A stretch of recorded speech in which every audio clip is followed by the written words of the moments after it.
Alors les amis, on est en plein Sukkot, en Israël, à Jérusalem. Sukkot, c'est une fête très remplie, très riche, très festive. On va vous montrer le cœur de cette fête. Venez avec moi.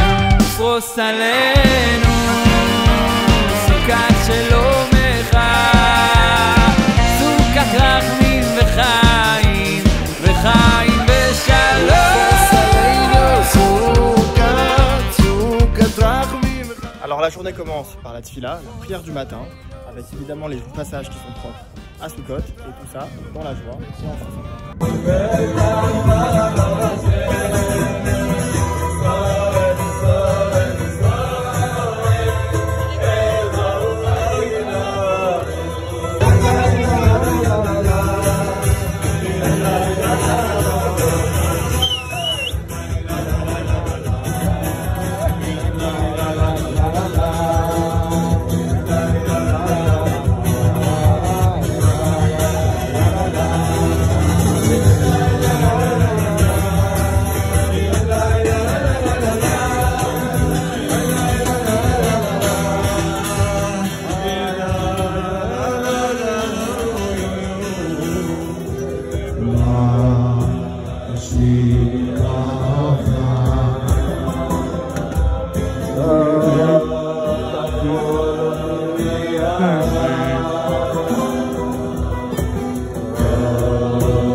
En fait, à l'époque du temple, au jour de Sukkot, on faisait un sacrifice particulier qui était propre à ce jour-là. Aujourd'hui, on n'a plus le Beth Amikdash, on lit dans la Torah le passage qui relate le sacrifice qui était fait à l'époque du Tibet. Comme vous avez pu voir pendant la tfila, on a prié avec 4 espèces. Et pour comprendre un petit peu plus qu'est-ce que ça veut dire et la signification profonde de ces 4 espèces, on est en présence de notre ami Hillel Bijawi, qui va nous expliquer un petit peu plus qu'est-ce que ça veut dire. Les 4 espèces, ces 4 espèces énigmatiques, le loulav, le hétrog, la harava, le hadas. Mais qu'est-ce donc la signification de ces 4 espèces? Alors on appelle cette fête, parmi les différents noms de la fête de Sukkot, Chag HaAsif, la fête du rassemblement. Et en fait, si on regarde bien les caractéristiques de ces 4 espèces, on va se rendre compte que le hétrog, par exemple, ce citron, il aura une caractéristique, il a également le goût et également l'odeur. Si vous regardez l'hadas, vous aurez uniquement l'odeur. Et si vous regardez le tamar, cette branche, le loulav qu'on appelle, qui vient donc de ce palmier qui donne les dattes, là, on aura uniquement le goût. Et en fait, peut-être que la signification la plus intéressante à retenir de cette mitzvah du loulav, c'est que dans cette fête de Chag HaAsif, à l'issue de 40 jours où nous avons demandé à Kadosh Baruch Hu d'accepter notre filote à travers les slichot que nous avons fait, Rosh Hashanah, Yom Kippour, etc. À travers toute cette période, on se retrouve aujourd'hui à l'apogée où on nous demande de pouvoir être tous be'ardout, être tous réunis. Et je pense que c'est peut-être ça la signification à retenir sur le loulav, réunir toutes les différentes caractéristiques végétales, mais c'est peut-être un enseignement à nous à retenir également, de pouvoir tous être réunis dans la hardout, dans l'unité, qui nous emmènera très rapidement à la Géoula. Super, bravo, merci beaucoup. Chag Sameach. Alors je voulais vous montrer à quoi ressemble Sukkot en Israël, et regardez, c'est exceptionnel. Bon, déjà évidemment les gens font des Sukkot un petit peu partout dans les pours.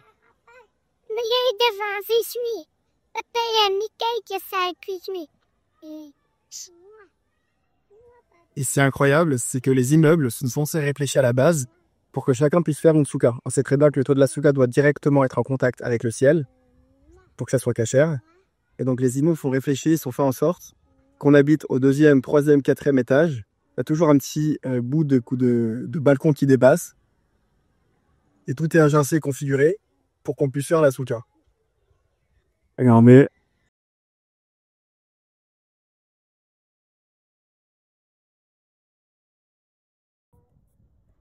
Après, évidemment, ceux qui veulent faire des soukot un petit peu plus grandes, ils peuvent descendre dans la cour. Alors, on va faire un petit tour général. Hop, encore une souka.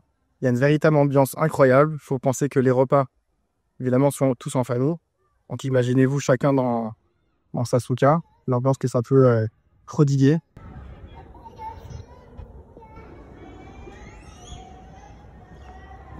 Ça, c'était les ambiances du matin et ça continue. C'est pas fini. On va vous montrer comment ça se passe le soir.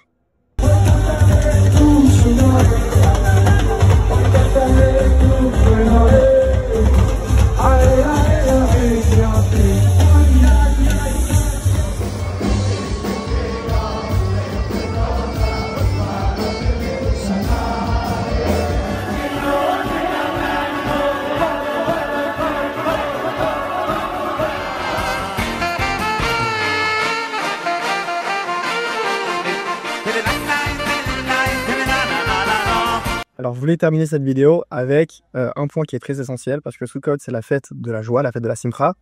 Et je voulais un petit peu définir qu'est-ce que c'est que cette joie-là. De quoi on parle quand on parle de joie? En réalité, il y a 2 points qu'il faut comprendre. Déjà, c'est pas une joie qui est externe, une joie qui est vide de sens ou une joie, on va dire, matérielle.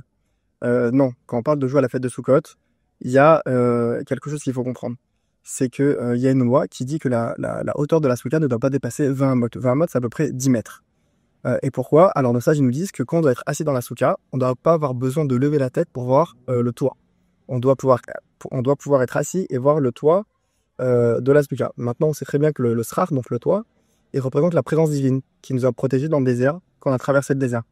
Donc, nos sages veulent nous dire à ce moment-là que dans notre quotidien, au jour le jour dans notre vie, on ne doit pas avoir besoin de lever la tête pour voir Dieu, mais Dieu, il est présent avec nous à chaque instant.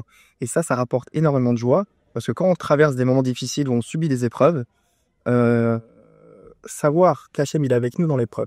Et non seulement il est avec nous, mais c'est lui qui nous l'envoie et elle est pour notre bien. Alors ça rassure. Parce que ce qui peut nous apporter du stress ou de la peur, c'est de croire que les événements sont un peu au laisser-aller, livrés à eux-mêmes, vides de signification. Mais quand on comprend que c'est Hachem qui nous les envoie, et il est avec nous, et c'est pour notre bien, c'est pour nous faire grandir, et à nous de comprendre, et à déceler la volonté d'Hachem à travers nos épreuves, ça rapporte de la joie. Ça, c'est le premier point. Deuxième point, qui est peut-être le plus important, c'est une joie qui est réelle pendant toute l'année, mais elle s'exprime encore plus forte à Sukkot.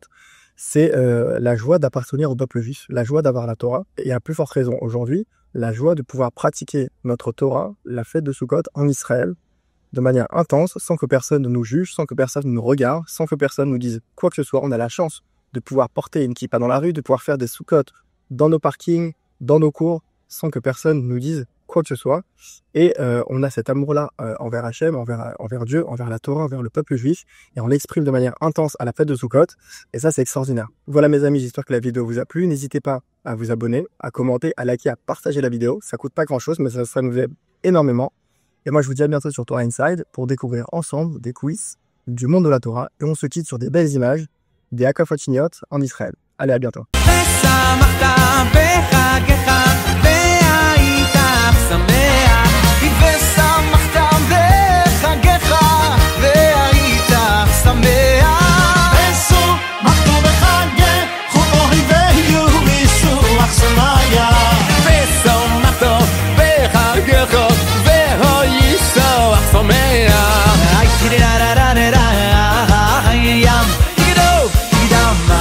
Young,